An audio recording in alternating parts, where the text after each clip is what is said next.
नमस्कार मित्रांनो, स्वागत आहे तुमचं मराठी कट्टा यूट्यूब चॅनलवरती. तर मित्रांनो, आज आपण बघणार आहे की आपण डिजिटल सातबारा कशाप्रकारे काढू शकतो. डिजिटल सातबारा काढण्यासाठी तुम्हाला गुगल ब्राउझर हे ब्राउझर ओपन करायचे आहे. गुगल ब्राउझर ओपन केल्यानंतर तिथं सातबारा ऑनलाईन हे टाईप करायचं आहे. सातबारा ऑनलाईन टाईप केल्यानंतर तुम्हाला log in digital sign in सातबारा हे 2 नंबरला वेबसाईट दिसेल, ती ओपन करायची. ती वेबसाईट हे ओपन केल्यानंतर तुम्हाला अशा प्रकारे हे डॅशबोर्ड दिसेल. त्याच्यामध्ये जर तुम्ही नवीन असाल तर न्यू युजर रजिस्ट्रेशन हा ऑप्शन दिसेल सर्वात खाली.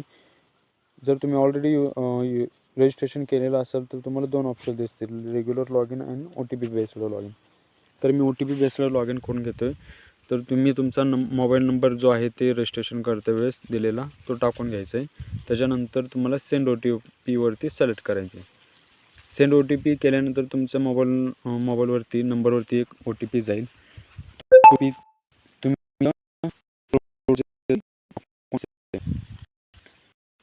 OTP तुम्ही व्हेरीफाय OTPवरती क्लिक करायचं आहे. व्हेरीफाय OTP झाल्यानंतर तुम्हाला पुढच्या प्रोसेससाठी तुम्ही जा.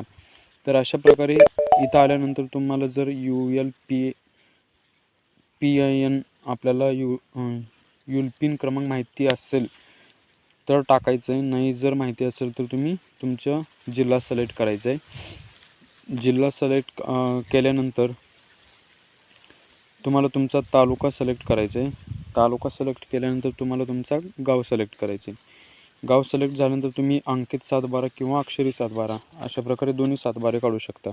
त्याच्यानंतर खालती तुम्हाला तुमचा गट नंबर किंवा सर्वे नंबर जो आहे तुम्ही टाकून घ्यायचं आहे. त्याच्यानंतर सर्वे नंबर गट नंबर याला सिलेक्ट करायचं आहे. तिथं तुमचं ऑटोमॅटिक सर्वे नंबर गट नंबर येऊन जाईल. ते सिलेक्ट केल्यानंतर तुम्ही डिजिटल सातबारा तुम्हाला डाउनलोड करायचं असेल तर यस डाउनलोड, नाहीतर नो कॅन्सल. यस डाउनलोडवरती केल्यानंतर आता माझ्याकडे अवेलेबल बॅलन्स 0 आहे, तरी मी नो कॅन्सल करतो आहे. तर तुम्ही बॅलन्स ॲड करण्यासाठी रिचार्ज अकाउंट या बटनावरती क्लिक करायचं आहे. रिचार्ज अकाउंट केल्यानंतर तुम्हाला जेवढी अमाऊंट ॲड करायची आहे ती तुम्ही अमाऊंट ॲड करू शकता.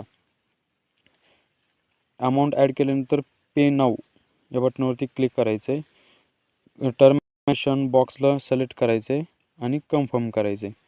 कन्फर्म केल्यानंतर तुम्ही थोडं स्क्रोल केल्यानंतर खालती तुम्हाला option net banking, internet banking, UPI through होता.